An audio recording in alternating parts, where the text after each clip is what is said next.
నమస్తే. Welcome to Aadhan. నమస్తే రాజేష్ గారు. రాజేష్ గారు, ఈరోజు మన విశ్లేషణలో, మన డిస్కషన్‌లో ముఖ్యమైనటువంటి అంశాలు. పెద్దిరెడ్డి రామచంద్రారెడ్డి అటవీ ఆక్రమణ. అతడు అడవిని ఆక్రమించాడు అని చెప్పేసి పెద్ద పెద్ద బ్యానర్ ఐటెంలు వేసి మరీ ప్రపంచానికి తెలియజేసిన తర్వాత, ఆ అంశం మీద విచారణ జరిగింది. నివేదిక వచ్చింది. అలాగే తిరుపతి లడ్డు, అందుట్లో వాడిన నెయ్యి కల్తీ అనే అంశం మీద దేశవ్యాప్తంగా, ప్రపంచవ్యాప్తంగా గగ్గోలైంది. దాని మీద విచారణ కమిటీలు వేశారు. నివేదిక వచ్చింది. ఈ రెండు అంశాల్లోనూ వాస్తవాలే, అక్రమాలు వాస్తవాలే, తప్పులు జరిగిన మాట వాస్తవాలే అని చెప్పేసి అయితే నివేదికలు వచ్చేసాయి. మరి వాట్ నెక్స్ట్ ఏం జరగబోతోంది అనేది ఇప్పుడు $1 మిలియన్ ప్రశ్నగా మరి చర్యలు తీసుకుంటారా? తీసుకుంటే ఎంతవరకు వెళ్తుంది? ఎంతవరకు అరెస్టుల వరకు వెళుతుంది అనేది ఇప్పుడు పెద్ద ప్రశ్నగా మన ముందు మిగిలిపోయింది. సో ఈ రెండింటి మీద ఈరోజు మనం మాట్లాడదాం. ఫస్ట్ 2 కేసులు, 2 విచారణ నివేదికలు, వీటి గురించి మీరేమంటారు? మనకి ఒక సామెత ఉంది, అందరికీ శకునం చెప్పే బల్లి కుడితిలో పడింది అని చెప్పని. 5 సంవత్సరాల జగన్మోహన్ రెడ్డి గారి పరిపాలన, ఆయన పాలనా హయాంలో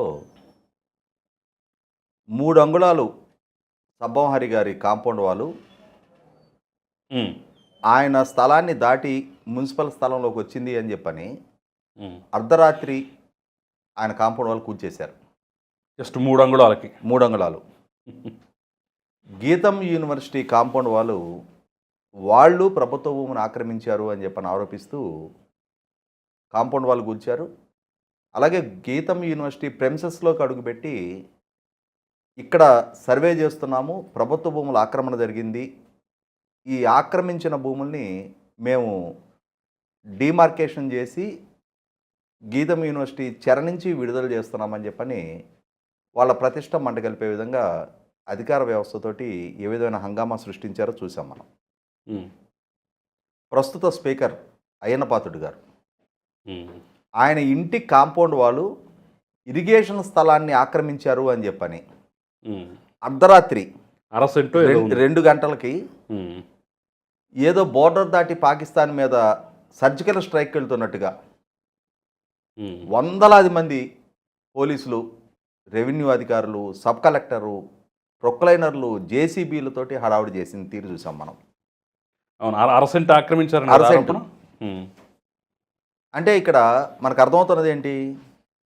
జగన్మోహన్ రెడ్డి గారి ప్రభుత్వము, జగన్మోహన్ రెడ్డి గారి పాలనలో అధికార వ్యవస్థ, జగన్మోహన్ రెడ్డి గారి పాలనలో భాగస్వాములైన ప్రజాప్రతినిధులు ప్రభుత్వాస్తుల పరిరక్షణ కోసం అంతగా కట్టుబడి వాటిని కాపాడటమే ధ్యేయంగా పనిచేసినట్టుగా తమ రాజకీయ ప్రత్యర్థుల మీద దాడులు, దౌర్జన్యాలు కొనసాగించారు. మరి మీ రాజకీయ ప్రత్యర్థుల్ని వాళ్ళ ఆక్రమణదారులుగా చిత్రీకరించడం కోసం ఈ రకమైన అత్యుత్సాహ ప్రదర్శన చేసిన వాళ్ళు స్వయంగా మీరు కూడా దాన్ని ఆచరించి చూపాలి కదా. మీ వరకు వచ్చేటప్పటికి మాత్రం కొండలు, గుట్టలు, నదులు, అడవులు ఏది దొరికితే దాన్ని ఆక్రమించుకుంటూ వెళ్ళిపోతారా? మరి అన్ని రోజులు ఒకేలాగా ఉండవు కదా. పరిస్థితులు, పరిణామాలు మారిన రోజు,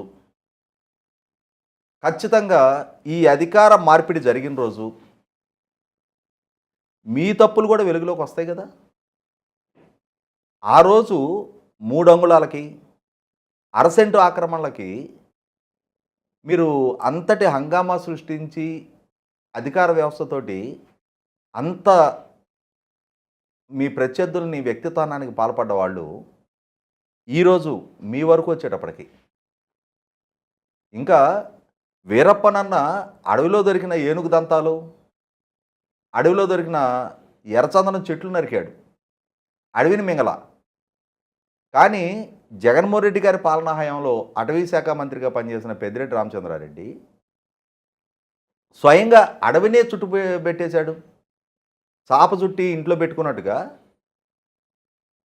అడవిని మొత్తాన్ని ఫెన్సింగ్ వేసి, భవనాలు కట్టుకొని, ప్రభుత్వ ధనంతో రోడ్లు వేసుకొని పెద్దిరెడ్డి రామచంద్రారెడ్డి గారు ఆయన కుటుంబ సభ్యుల ద్వారా అటవీ భూములు ఆక్రమించారు, వాటికి ఫెన్సింగ్ వేసి తోటలు పెంచుకున్నారు, భవనాలు కట్టుకున్నారు, సమీప గ్రామం నుంచి ప్రభుత్వ ధనంతో తారు రోడ్లు వేసుకున్నారు.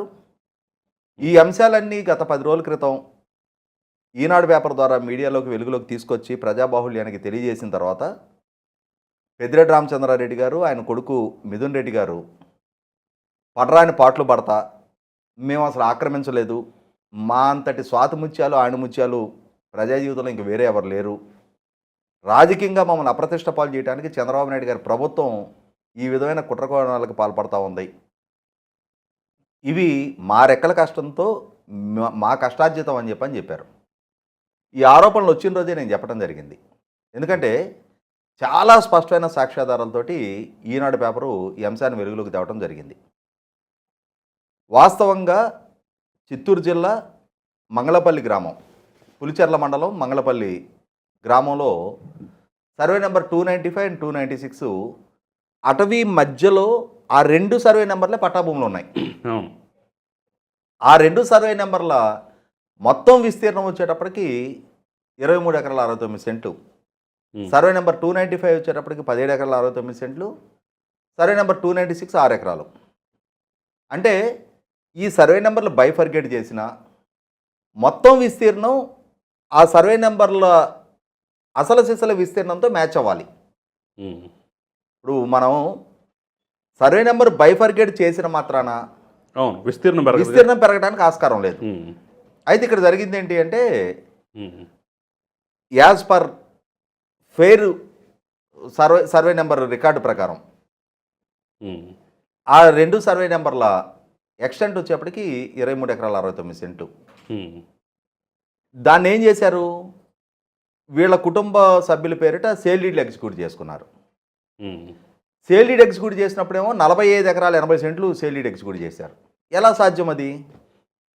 అసలు సర్వే నెంబర్ల విస్తీర్ణమే 23 ఎకరాల 69 సెంట్లు అయితే దాన్ని 45 ఎకరాల 80 సెంట్లుగా సేల్ డీడ్ ఎగ్జిక్యూషన్ ఎలా జరుగుద్ది అంటే అక్కడ స్థానిక సబ్ రిజిస్ట్రారు అక్కడ స్థానికంగా ఉన్న రెవెన్యూ రికార్డుని ధృవీకరించుకోకుండా సేల్ డీడ్ ఎగ్జిక్యూట్ చేసాడని అర్థమవుతూ ఉంది.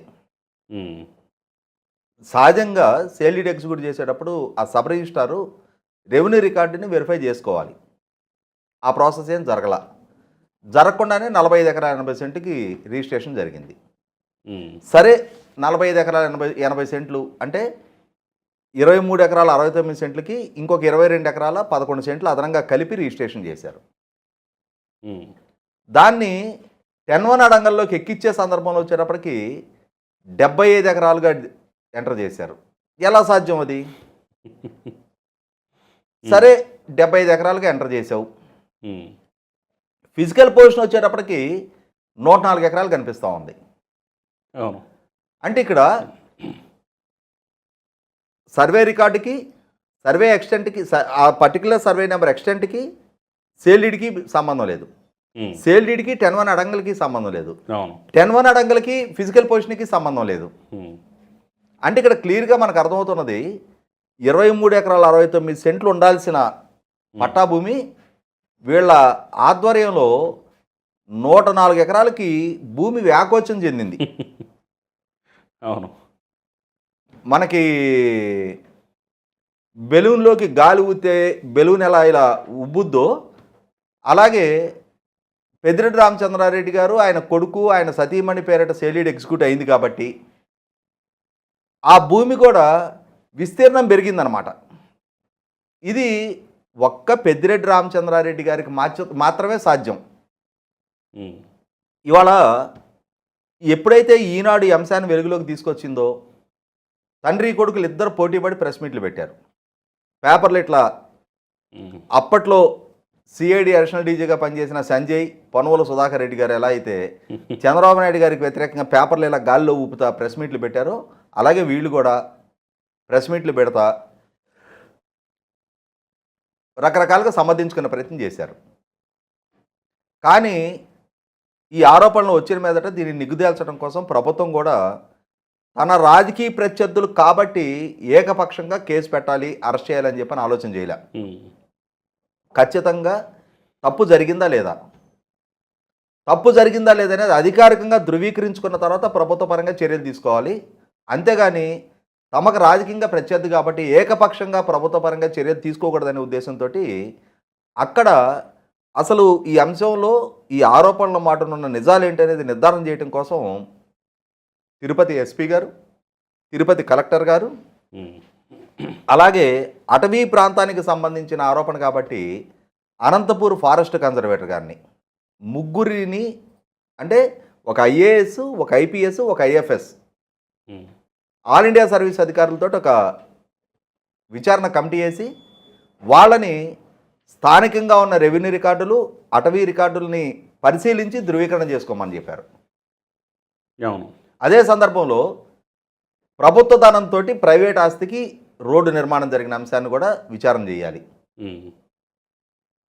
దాంతో స్థానిక ఎంఆర్ఓలు, స్థానిక అటవీ అధికారులు అందరినీ సమన్వయం చేసుకొని ఆ రికార్డులన్నీ పరిశీలించి ఫీల్డ్లోకి వెళ్ళి సర్వే చేసి, ఆ సర్వే చేసిన తర్వాత నిర్ధారణ చేసుకున్నది ఏంటయ్యా అంటే ఉమ్. 104 ఎకరాలు విస్తీర్ణంలో ఫెన్సింగ్ చేసి ఉంది, 5 కిలోమీటర్లు బ్లాక్ టాప్ రోడ్ వేశారు, అసలు సెస్సులు సర్వే నెంబర్ ఎక్స్టెంట్ వచ్చేప్పటికి 23 ఎకరాల 69 సెంట్లే, ఉమ్. పైగా ఎలక్షన్ అఫిడవిట్లో అనువంశిక ఆస్తి అని చెప్పని మెన్షన్ చేశారు. ఉమ్. అనువంశిక ఆస్తి అంటే పెద్దిరెడ్డి రామచంద్రారెడ్డి గారికి ఆయన తండ్రి నుంచి సంక్రమించిన ఆస్తి కావాలి. అవును, తాత తండ్రుల నుంచి. కానీ ఇక్కడ జరిగింది ఉమ్.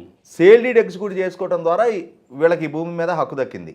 ఉమ్. అంటే ఇక్కడ ఏంటి, ఒకటి రెవెన్యూ రికార్డులు ట్యాంపర్ చేశారు, భూమిని కబ్జా చేశారు, దశాబ్దాల తరబడి భూమిని అనుభవిస్తూ ఉన్నారు, ప్రభుత్వ ధనాన్ని దుర్వినియోగం చేసి రోడ్ ఫార్మేషన్ చేసుకున్నారు.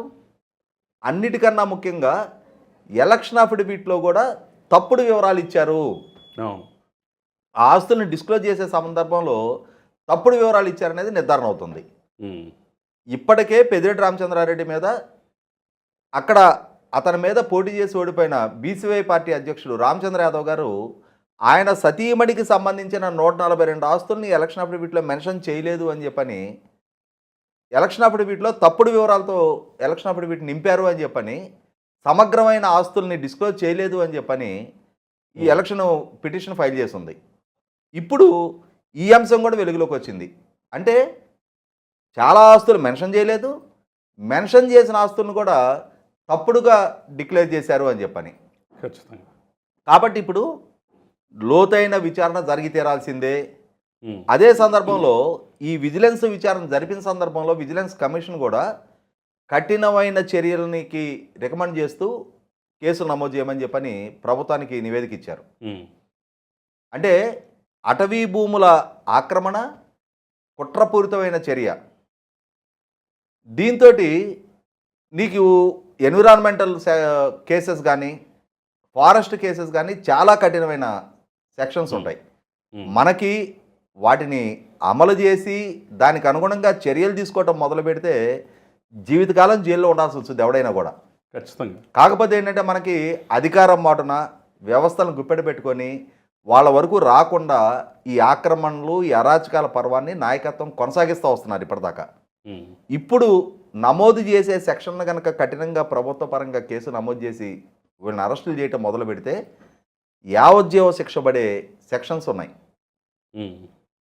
అదే సందర్భంలో ఇమ్మీడియట్గా ఆస్తుల్ని జప్తు చేసి ఆ ఫెన్సింగ్లు కూలగొట్టి ఫారెస్ట్కి హ్యాండ్ ఓవర్ చేయాలి. అవును. పని వాళ్ళ కోసం నిర్మించిన విలాసవంతమైన భవనాన్ని కూడా కూల్చిపారేయాలి. పారేయాల్సిందే. ఉమ్. ఎందుకంటే ఇక్కడ ఇటువంటి అక్రమాలకి, అరాచకాలకి పాల్పడ్డప్పుడు, ఆక్రమణలకు పాల్పడ్డప్పుడు 100కి 100 పాళ్ళు ఇటువంటి వాళ్ళు ప్రజాప్రతినిధులుగా కొనసాగటానికి కూడా వీల్లేదు. ఇవాళ బాహాటంగా వాళ్ళు తప్పు చేశారని నిర్ధారణ అవుతూ ఉంది. వాళ్ళని వాళ్ళ పదవులకి వాళ్ళు స్వచ్ఛందంగానైనా రాజీనామా చేయాలి. లేదు అని అంటే కాంపిటెంట్ అథారిటీస్ లైక్ ఆంధ్రప్రదేశ్ రాష్ట్ర శాసనసభాధిపతి అయ్యనపాత్రుడు గారైనా, లేదు లోక్సభ స్పీకరు బిర్లా గారైనా, ఓం బిర్లా గారైనా, అటు మిథున్ రెడ్డిని, ఇటు పెద్దిరెడ్డి రామచంద్రారెడ్డిని ప్రజాప్రతినిధులుగా ఒక్క క్షణం కూడా కొనసాగనివ్వకుండా వాళ్ళని డిస్క్వాలిఫై చేయాలి. ప్రజాప్రతినిధులుగా ఉంటూ ఇంత బాహాటపు అక్రమాలకి, అరాచకాలకి పాల్పడతా ఇంకా సమర్థించుకునే ప్రయత్నం చేస్తున్నందుకు ఇప్పటికీ వాళ్ళ మీద ఉన్న ఆరోపణల నేపథ్యంలో పెద్దిరెడ్డి మిథున్ రెడ్డి ద్వారా, పెద్దిరెడ్డి రామచంద్రారెడ్డి ద్వారా జగన్మోహన్ రెడ్డి గారి పాలనా హయాంలో జరిగిన లిక్కరు వసూళ్ల పర్వం మొత్తం పెద్దిరెడ్డి మిథున్ రెడ్డి ద్వారా జరిగాయని, అలాగే విద్యుత్తు ఒప్పందాల్లో కూడా పెద్దిరెడ్డి మిథున్ రెడ్డి ప్రమేయం ఉందని చెప్పని, అలాగే రాష్ట్ర వ్యాప్తంగా జరిగిన మైనింగ్ అక్రమాల్లో కూడా పెద్దిరెడ్డి రామచంద్రారెడ్డి ప్రమేయం ఉంది అని చెప్పని, ఎర్రచందనం అక్రమ రవాణాలో కూడా పెద్దిరెడ్డి రామచంద్రారెడ్డి ప్రమేయం ఉంది అని చెప్పని రకరకాల ఆరోపణలు ఉన్నాయి. ఇంకా వీటన్నిటి మీద కూడా కనుక సమగ్రంగా విచారణ చేస్తే ఇప్పుడు ఈ అంశంలో ఎలా అయితే వీళ్ళ దోషత్వం నగ్నంగా విచారణాధికారులు సమాజం ముందు నిలబెట్టారో, అదేవిధంగా అన్ని ఆరోపణల మీద సమగ్రమైన విచారణ జరపాల్సిందే. రాజకీయ అధికారం మాటున ప్రజల చేత ఎన్నిక కాబడుతున్న ప్రజాప్రతినిధులు అనే అహంకారంతో, కండకావరంతో ఇన్ని అరాచకాలకి, అక్రమాలకి పాల్పడతాయి. ఇన్ని వేల కోట్ల రూపాయల ఆస్తులు సమకూర్చుకుంటున్న వాళ్ళని ప్రజా జీవితంలో కొనసాగనివ్వకూడదు.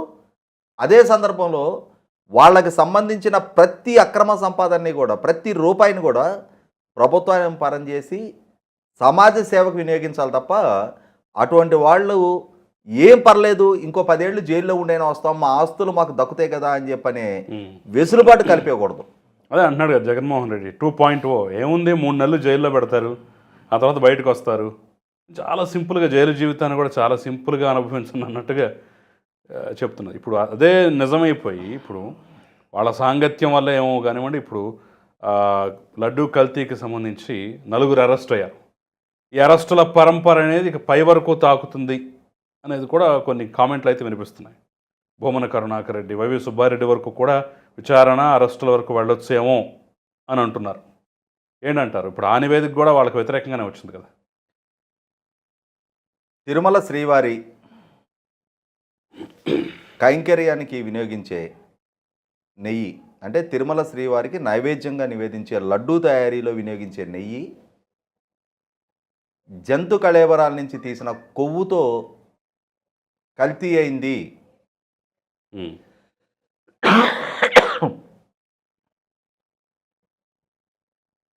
ఇది లక్షల కోట్ల మంది శ్రీవారి భక్తుల మనోభావాల్ని గాయపరిచింది. శ్రీవారి ప్రాంగణం అపవిత్రమైంది. జగన్మోహన్ రెడ్డి గారి పాలనా హయాంలో పాలక మండలి ఇటువంటి దుశ్చర్యలకు ఒడిగట్టింది అని చెప్పని సాక్షాత్తు రాష్ట్ర ముఖ్యమంత్రిగా చంద్రబాబు నాయుడు గారు దాన్ని ప్రకటించిన నోషాన రాష్ట్రం, దేశం కూడా నివ్వెరపోయింది. అవునా, తిరుమల శ్రీవారి ప్రాంగణంలో ఇటువంటి అపచారం జరిగిందా? లక్షలాది మంది భక్తులు నిన్నటి వరకు మనం అత్యంత పవిత్రంగా స్వీకరించిన ప్రసాదం ఈ విధమైన మాలిన్యాలతో కూడిన నెయ్యితో తయారు చేయబడిందా, నెయ్యి లాంటి పదార్థంతో తయారు చేయబడిందా అని చెప్పని దేశం విస్తుపోయింది. ప్రజల మనోభావాలు దెబ్బతిన్నాయి. ఎందుకంటే జీవితంలో ఒక్కసారి కూడా కనీసం నాన్ వెజిటేరియన్ ముట్టని లక్షలాది కుటుంబాలు భారతదేశంలో ఉన్నాయి. కోట్లాది మంది ప్రజలు ఉన్నారు. అటువంటి వాళ్ళు కూడా ఇవాళ అయ్యో మా అంటే మా లైఫ్ స్టైల్ ఇన్ని సంవత్సరాలుగా మేము కాపాడుకుంటూ వస్తున్నా మా పాతివ్రత్యాన్ని, మా పవిత్రతని కూడా దెబ్బతీశారే అని చెప్పని వాళ్ళు తీవ్ర మనోవేదన చెందారు. ఇటువంటి పరిస్థితుల్లో జగన్మోహన్ రెడ్డి గారు, నాటి పాలక మండలి చైర్మన్లు వైవి సుబ్బారెడ్డి గారు, భూమన కరుణాకర్ రెడ్డి వంటి వాళ్ళు ఎదురుదాడి చేయటం మొదలుపెట్టారు. అలాగే కొంతమంది సోకాల్డ్ కిరాయి మేధావులు రాష్ట్ర ముఖ్యమంత్రిగా చంద్రబాబు నాయుడు గారు ఇలా బహిర్గతం చేయొచ్చా, ఇలా బహిర్గతం చేయటం వల్ల భక్తుల్లో ఆందోళన రేకెత్తించడం ద్వారా తిరుమల పవిత్రతని దెబ్బతీస్తున్నారు కదా ఆయన. తిరుమల సందర్శించాలి అనుకునే భక్తులు డిస్కరేజ్ అవుతారు కదా, ఎలా ఇలా ప్రకటిస్తారు అని చెప్పని ఆ రోజు చంద్రబాబు నాయుడు గారు దాన్ని ప్రకటించడాన్ని ఆక్షేపించిన వాళ్ళు ఉన్నారు. ఇటువంటి నేపథ్యంలో నాడు భూమన కరుణాకర్ రెడ్డి గారు అఖిలాండం దగ్గర నేను హారతార్పి ప్రమాణం చేస్తున్నా, నేను ఎటువంటి తప్పిదానికి పాల్పడలేదు, నేను ఏదైనా తప్పు చేస్తున్నట్టయితే నా కుటుంబం సర్వనాశనం అయిపోద్ది అని చెప్పని ఒట్లు మనం కొన్ని సందర్భాల్లో చూస్తూ ఉంటాం మనం. Um. Promise, mother promise, god promise అని చెప్పని చిన్నపిల్లల చేష్టలు. ఉమ్. అటువంటి చేష్టలతోటి నేను ఉత్తముణ్ణి, నేను మహోత్తముణ్ణి అని చెప్పని తనకు తాను సర్టిఫికేషన్ ఇచ్చుకునే ప్రయత్నం భూమన కరుణాకర్ రెడ్డి గారి వైపు నుంచి జరిగింది. ఉమ్. చివరికి ఇష్యూ సుప్రీంకోర్టుకి చేరింది. స్వయాన వైవి సుబ్బారెడ్డి గారే సుప్రీంకోర్టు తలుపు తట్టారు. ఉమ్. జరగని తప్పును జరిగినట్టుగా చిత్రీకరిస్తుంది ప్రభుత్వం. ప్రభుత్వం ద్వారా జరుగుతున్న విచారణ పారదర్శకంగా జరగదు. రాజకీయంగా మమ్మల్ని టార్గెట్ చేసే లక్ష్యంతో ప్రభుత్వం ఒక హిడెన్ ఎజెండాతోటి ఈ అంశాన్ని డీల్ చేస్తుంది. కాబట్టి మీరు స్వయంగా ఈ విచారణ పర్యవేక్షించాలి అని చెప్పని సుప్రీంకోర్టు తలుపు తట్టారు. సుప్రీంకోర్టులో ప్రభుత్వ పక్షాన, టీటీడీ పక్షాన, అలాగే వైవి సుబ్బారెడ్డి గారి పక్షాన సుదీర్ఘ వాద ప్రతివాదాలు జరిగాయి. ఉమ్. జరిగిన తర్వాత గౌరవ సుప్రీంకోర్టు ఒక కమిటీ కాన్స్టిట్యూట్ చేసింది. సిబిఐ డైరెక్టర్ పర్యవేక్షిస్తూ ఇద్దరు సిబిఐ ఉన్నతాధికారులు, అలాగే ఇద్దరు ఆంధ్రప్రదేశ్ రాష్ట్ర పోలీసులు, ఉమ్. ఇంకొకరు food safety and standard authority of India, FSI. వారి నుంచి ఒక అధికారి ఉంటారు. ఉమ్. ఈ అధికారులు విచారణ పర్యవేక్షిస్తారు. వీళ్ళు నిజాలను నిగ్గు తేల్చి సుప్రీంకోర్టుకి నివేదిక ఇస్తారు. ఉమ్. మరి ఆ నిర్ణయం వెలువడగానే వైసీపీ సోషల్ మీడియా, వైసీపీ సొంత మీడియా జగన్మోహన్ రెడ్డి గారు ఏదో ఏనుగంబారి ఎక్కి ఊరేగినట్టుగా చాలా ఘన విజయం సాధించాం మనం, ఉమ్. ఆంధ్రప్రదేశ్ రాష్ట్ర సిట్టుని కాదు అని చెప్పని సుప్రీంకోర్టు, సిబిఐ ద్వారా విచారణ జరుగుతుంది. ఇప్పుడు అసలు సిసలు నిజాలు నిగ్గుదేల్తాయి. చంద్రబాబు నాయుడు బతుకు మేము బయట పెట్టామని చెప్పని చాలా విజయోత్సవాలు చేసుకున్నారు.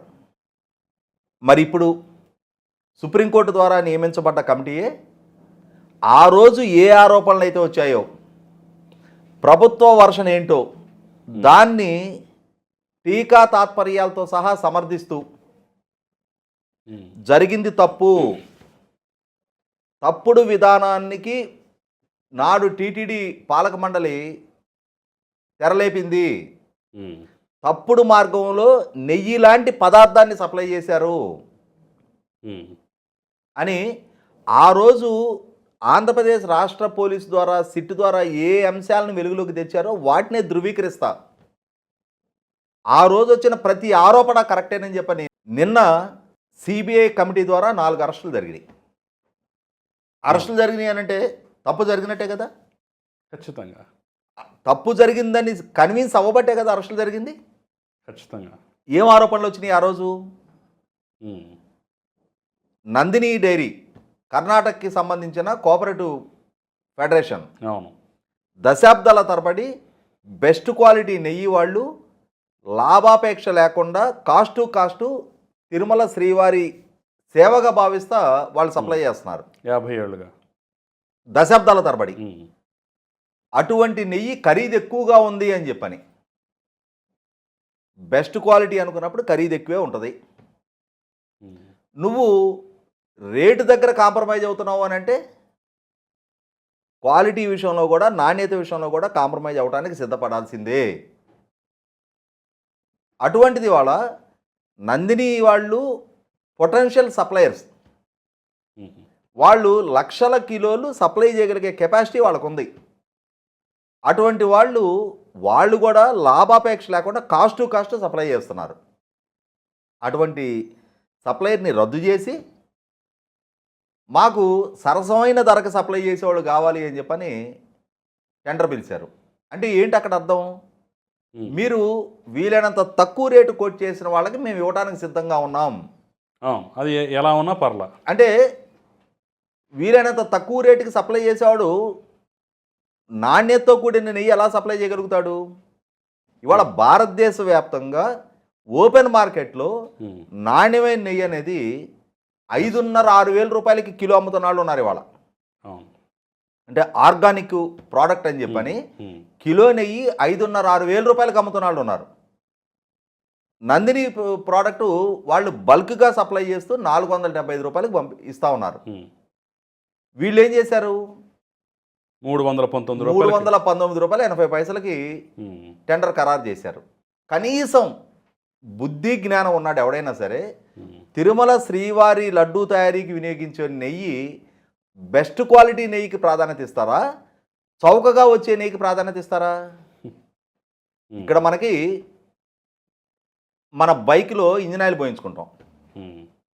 కొన్నాళ్ళకి ఆ ఇంజిన్ ఆయిల్ పీరియడ్ అయిపోయిన తర్వాత మెకానిక్ ఆ ట్యాంక్లో ఉన్న ఆ మడ్ ఆయిల్ మొత్తాన్ని తీసేసి మళ్ళీ కొత్త ఇంజిన్ ఆయిల్ పోయించుకుంటాం. ఈ మడ్ ఆయిల్ కూడా కొంటారు ఏదో ఒక ధరకి. ఆ మెకానికుల దగ్గర నుంచి ఆ మడ్ ఆయిల్ని కూడా ఏదో ఒక ధరకు కొంటారు. అలా అని చెప్పని అసలు నాణ్యమైన ఇంజిన్ ఆయిల్ ఇది క్వాలిటీ ఒకటి కాదు కదా, అసలు కాదు. అలాగే వీళ్ళు ఏం చేశారు, ఏదో ఒక ప్రోడక్ట్ వస్తే చాలు దాంతో మేము శ్రీవారి లడ్డు తయారు చేస్తాం, ఏదో ఒక ప్రోడక్ట్కి సిద్ధపడ్డావు అని అంటే నీకు శ్రీవారి లడ్డు నాణ్యత కాపాడాలనే ఆశయం కన్నా కూడా నువ్వు ధర విషయంలో రాజీ పడడానికి సిద్ధపడ్డావు. ఎందుకు రాజీ పడ్డావు? అసలు నిన్ను ప్రేరేపించిన మోటివ్ ఏంటి అంటే ఇక్కడ మనకు కనిపిస్తున్నది శ్రీవారి నిధుల లభ్యత ఏమైనా ఉందా, అంటే శ్రీవారి నిధుల కొరత ఏమైనా ఉందా? Best quality laddu, best quality నెయ్యి తయారీ ద్వారా బెస్ట్ క్వాలిటీ లడ్డు తయారు చేయించడానికి శ్రీవారికి ఏదైనా నిధుల కొరత ఉందా? కాదు, లేదు కదా. నిధులు సేవ్ చేయమని మిమ్మల్ని ఎవరు ఆదేశించారు? ఇక్కడ వీళ్ళ మోటివ్ ఒకటే, శ్రీవారి పవిత్రతని దెబ్బతీయాలి. అరే ఇన్ని లక్షల మంది, ఇన్ని కోట్ల మంది ఇళ్ళు ఇంత భక్తిభావంతో ఇక్కడికి వస్తారా? అసలు ఆ పవిత్రతనే దెబ్బతీసేద్దాం మనం. వీళ్ళ హిడెన్ ఎజెండా వేరే. ఎందుకంటే వీళ్ళకి శ్రీవారి పట్ల భయం లేదు, భక్తి లేదు. వీళ్ళ హిడెన్ ఎజెండా శ్రీవారి ప్రాంగణానికి భక్తుల రాగానే డిస్కరేజ్ చేయటం. కాబట్టి నీకు తిరుమల కొండ మీద కాటేజీల ధరలు కూడా 2019లో వీళ్ళు పాలనలోకి వచ్చే నాటికి ఉన్న కాటేజీల ధరలని 4 రెట్లు 5 రెట్లు పెంచారు. అంటే తిరుమల యాత్ర అంటే అత్యంత ఖరీదైన యాత్రగా ప్రజలు భావించాలి. సామాన్యుడు తిరుమల కొండకి వెళ్ళాలంటే కూడా వాడికి వెన్నులో వణుకు పుట్టాలి. ఆ ఖర్చు మనం తట్టుకోగలం అనే భయం కలగాలి. దాంతో సామాన్య పేద భక్తుడు శ్రీవారి దర్శనానికి రాకూడదు. డబ్బు గలాళ్ళు మాత్రమే ఎంతమంది ఉంటారు? కాబట్టి గ్రాడ్యువల్గా శ్రీవారి ప్రాంగణానికి ఉన్న ఈ ప్రాశస్త్యాన్ని తగ్గించడం అనే ఒక హిడెన్ ఎజెండాతో వీళ్ళు వ్యవహరించారు. ఆ వ్యవహరించిన పర్యవసానం 319 రూపాయల 80 పైసలకి టెండర్ కట్టబెట్టారు. ఈ టెండర్ దక్కించుకున్నది ఎవరు?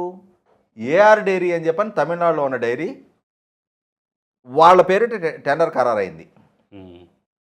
ఇక్కడ మనకి ఆరోపణలు వచ్చిన మీద జరిపిన విచారణలో నిర్ధారణ అయింది ఏంటంటే అసలు ఏఆర్ డైరీకి ఇంతటి క్వాంటిటీ ఆఫ్ గీ ప్రొడ్యూస్ చేసే కెపాసిటీ లేదు. అసలు తిరుపతి పక్కనే కాళాసి దగ్గర ఉన్న వైష్ణవి డైరీ అనేవాడు వాడు ఎక్కడి నుంచో నెయ్యి తెప్పించి దాన్ని ఏఆర్ డైరీకి పంపించి అక్కడ ఇన్వాయిస్లు మార్చి దాన్ని తిరుమల కొండకి రప్పించారు అనేది పూర్తి సాక్ష్యాధారాలతో. యూపీ నుంచి కదా బోలే బాబా. ఈ వైష్ణవి డైరీకి వాడికి ఆ కెపాసిటీ లేదు. వాడేం చేశాడు, ఉత్తరాఖండ్లో బోలేబాబా డైరీ అనే వాళ్ళ దగ్గర నుంచి వీళ్ళు ప్రొక్యూర్ చేశారు. ఆ బోలేబాబా డైరీకి కూడా అంత నెయ్యి తయారు చేసే కెపాసిటీ లేదు. వాడు నెయ్యి లాంటి పదార్థాన్ని పంపించడానికి సిద్ధపడ్డాడు. వాడు 355 రూపాయలకు కోట్ చేశాడు. 355 రూపాయలకి వాడి దగ్గర కొని ఈ వైష్ణవి డైరీ వాళ్ళు 318 రూపాయలకి ఏఆర్ డైరీకి పంపించారు. అంటే ఏంటి దాంట్లో మొదలబు? అంటే 37 రూపాయల నష్టానికి ఎందుకు పంపించావు? 10 లక్షల కిలోలు. ఆ తర్వాత ఈ ఏఆర్ డైరీ వాడు ఇంకొక రూపాయి మార్జిన్ వేసుకొని 319 రూపాయల 80 పైసలకి వాడు తిరుమలకు పంపిస్తున్నాడు. ఇక్కడ పూర్తి సాక్ష్యాధారాలతో బోలేబాబా దగ్గర నుంచి వైష్ణవి డైరీకి వచ్చిన వెహికల్స్ ఉన్నాయి, టోల్ రికార్డ్స్లో ఉన్నాయి, అలాగే లాగ్ బుక్స్లో కంపెనీలో ఏ వెహికల్ ఎప్పుడు వచ్చింది అనేది ఉంది. ఈ వైష్ణవి డైరీ నుంచి ఏఆర్ డైరీకి వెళ్ళినవి ఉన్నాయి. అదే వెహికల్ ఏ వెహికల్ ఇక్కడి నుంచి వెళ్ళిందో అదే వెహికల్ ఇన్వాయిస్ మార్చి వే బిల్లు మార్చి ఏఆర్ డైరీ నుంచి తిరుమల కొండకు వచ్చిన పూర్తి లాజిస్టిక్స్ టోల్ రికార్డులు సాక్ష్యాధారాలతో దొరికారు, సీసీ ఫుటేజ్తో సహా. దొరికిన తర్వాత ఇప్పుడు ఏదైతే ఆ రోజు ప్రభుత్వ పరంగా వాదన వినిపించారో, ప్రభుత్వం ద్వారా నియమించిన సిట్ నిర్ధారణ చేసిన సిట్ కలెక్ట్ చేసిన సాక్ష్యాధారాలు ఉన్నాయో, ఇప్పుడు సిబిఐ విచారణలో కూడా అవే సాక్ష్యాధారాలు తేటతెల్లమైనవి. దాంతో Bhole Baba dairy, Vaishnavi dairy, AR డైరీకి సంబంధించిన నలుగురిని రాత్రి అరెస్ట్ చేశారు. సాక్ష్యాధారాలు ఎదురుకు పెట్టి మీరెందుకు 355 రూపాయలకి కొని 319 రూపాయలకి సప్లై చేశారంటే సమాధానం లేదు. అలాగే బెస్ట్ క్వాలిటీ నెయ్యి 500 రూపాయలు పైన ఉంటే అసలు ఏ విధంగా 319 రూపాయలకి మీరు సప్లై చేద్దామని టెండర్లో పార్టిసిపేట్ చేశారు, కోట్ చేశారంటే సమాధానం లేదు. ఇక్కడ వాళ్ళ hidden agenda adulterated product supply చేయాలనే ఉద్దేశంతో వాళ్ళు ఈ విధమైన చర్యలకు పాల్పడ్డట్టుగా నిర్ధారణ చేసుకొని అరెస్ట్ చేశారు. సరే, వాళ్ళ ఎజెండా అది. ఈ పాలకపక్షంగా ఉన్నాళ్ళు, పాలక మండలి చైర్మన్లుగా ఉన్నాళ్ళు, ఈఓగా ఉన్న ధర్మారెడ్డికి, బొమ్మన కరుణాకర్ రెడ్డికి, వైవి సుబ్బారెడ్డికి వీళ్ళ బుద్ధి జ్ఞానం ఏమైంది? 319 రూపాయలకి ఏ విధమైన ప్రోడక్ట్ సప్లై అవుద్ది అనేది జ్ఞానం, వివేకం వాళ్ళకి లేదా? అంటే ఇక్కడ మనకు ఒక సామెత ఉంది, ఓలి తక్కువ అని చెప్పని గుడ్డిదాన్ని చేసుకుంటే కొండలన్నీ పగల కొట్టిందని చెప్పని ఒక సామెత ఉంది. నువ్వు ఇవాళ చౌకగా వస్తుంది కదా అని చెప్పని ఏ దిక్కుమాలిన ప్రోడక్ట్ అయినా సరే సప్లై అయితే చాలు, దాంతో ప్రసాదం చేసేసి మమ్మ అనిపించేసేద్దామని చెప్పనే కన్నింగ్ యాటిట్యూడ్ తోటి 100కి 100 రూపాయలు ఇక్కడ పాలక మండలి కన్నింగ్ యాటిట్యూడ్ తోటి వ్యవహరించింది. వాళ్ళకి ఏదో కడుపులో దురుద్దేశం పెట్టుకుని వ్యవహరించారనేది వాళ్ళ నిర్ధారణ అవుతుంది. లక్షల కోట్ల మంది భక్తుల మనోభావాలతో ఆడుకునే ప్రయత్నం చేయటం, వందలాది సంవత్సరాలుగా కొనసాగుతున్న ఆలయ ఆచార వ్యవహారాలని మంట కలపటం, 100కి 100 రూపాయలు కొన్ని లక్షల మంది ప్రజల మనోభావాలని గాయపరిచినందుకు చాలా కఠినమైన చర్యలు ఈ పాలక మండలి పెద్దల మీద కూడా తీసుకోవాలి. ఖచ్చితంగా సార్. ఇప్పుడు ఇందుట్లో వీళ్ళు ఎన్డీడీబీ రిపోర్ట్లో చాలా క్లియర్గా ఉంటాయి, దాని మీద కూడా మళ్ళీ బురద చల్లుతారు. అసలు దానికి కూడా వక్ర భాష్యం చెప్తారు. ఎన్ని రకాల వక్ర భాష్యాలు చెప్పాలి అన్ని రకాల వక్ర భాష్యాలు చెప్పారు. ఇప్పుడు సిబిఐ నిర్ధారించి అరెస్టులు చేస్తుంది. ఇప్పుడు ముందుకొచ్చి ఇప్పుడు అఖిలాండం దగ్గర ప్రమాణాలు చేస్తారా? ఇప్పుడు బోడిగుండు కొట్టించుకొని గాడిదల మీద కూరేగుతారా? దేనికి సిద్ధపడతారో ఇప్పుడు సమాధానం చెప్పాలి. ఆ రోజు సమర్థించిన మీడియా, హైదరాబాద్లో కూర్చొని కొంతమంది సోకాల్డ్ పెద్ద మనుషుల ముసుగులో ఉన్న యదవులు వీళ్ళు కూడా సమర్థించారు ఆ రోజు. ఇవాళ సమాధానం చెప్పాలి. సిబిఐ నిర్ధారణ చేసి మన తొక్కిసలాట జరిగితే చంద్రబాబు అలాంటి ఆరోపణ చేయటం వల్లే, అలాంటి నింద వేయటం వల్లే శ్రీవారు కళ్ళు తెరిచారని చెప్పేసి అన్నాడు కదా భూమన కరుణాకర్. అవును. మరి ఈరోజు అరెస్టులు ఎలా జరిగాయి? నా ఉద్దేశం అయితే వీలైనంత వేగంగా ధర్మారెడ్డిని, భూమన కరుణాకర్ రెడ్డిని, వైవి సుబ్బారెడ్డిని కూడా అరెస్టు చేసి జైలుకి పంపించాల్సిందే. ఒక కుట్రకోణంతో దురుద్దేశపూర్వకంగా ఇటువంటి చర్యలకు పాల్పడ్డప్పుడు ఒక్క క్షణం కూడా వాళ్ళ విషయంలో ఉపేక్షించడానికి వీల్లేదు.